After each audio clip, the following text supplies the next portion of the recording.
Baik, perkenalkan nama saya Daria Della Strada Tahan, NPM 31180015. Di sini saya akan mempresentasikan rancangan penelitian saya dengan judul Campur Kode pada Kalangan Remaja Kota Keva Manado. Yang berikutnya latar belakang penelitian. Bahasa merupakan alat komunikasi dan interaksi yang dimiliki manusia untuk berhubungan dengan yang lain, sehingga terjalin suatu pergaulan dan hubungan yang baik di antara mereka.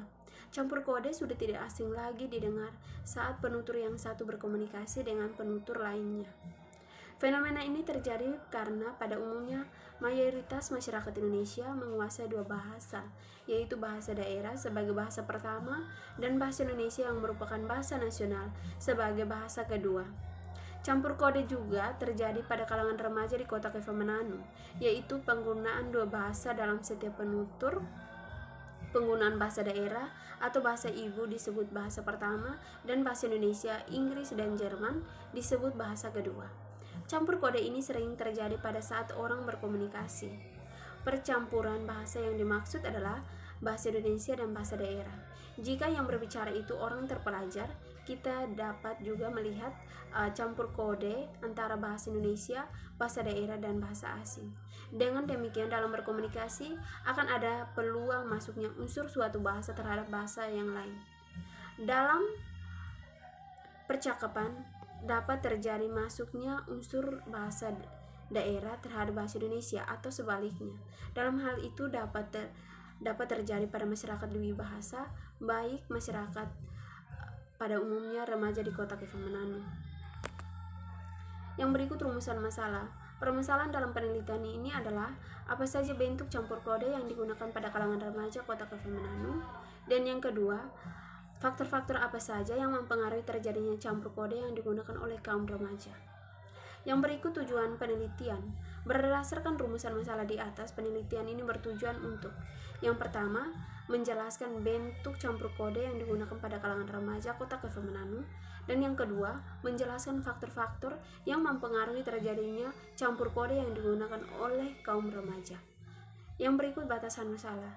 Agar penelitian ini lebih terfokus dari pembahasan yang telah ditentukan, maka perlu dibatasi dan difokuskan pada kajian mengenai bagaimana bentuk campur kode serta faktor penyebab terjadinya campur kode pada kalangan remaja di kota Keva Manado.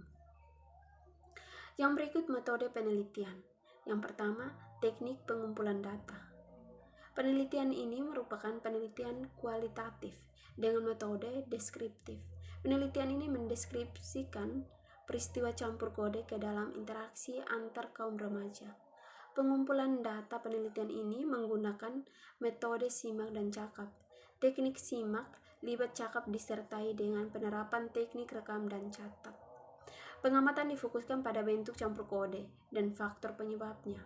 Observasi dilakukan berdasarkan pada pedoman observasi yang telah dibuat, yaitu sesuai dengan penyajian data melalui perekaman dan pencatatan. Alat yang digunakan yaitu alat perekam suara dan gambar. Teknik analisis data.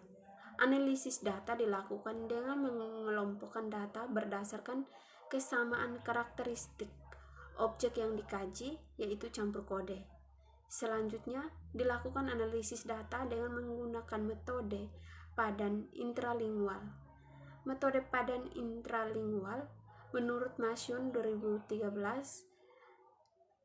merupakan metode analisis dengan cara menghubungkan, membandingkan unsur-unsur yang bersifat lingual, baik yang terdapat dalam satu bahasa maupun dalam beberapa bahasa yang berbeda.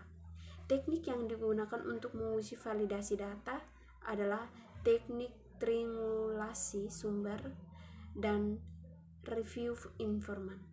Menurut Masyun 2012, dalam analisis kualitatif terdiri dari 4 komponen, yaitu yang pertama tahap penyediaan data, yang kedua reduksi data, dan yang ketiga penyajian data, dan yang keempat pengambilan kesimpulan.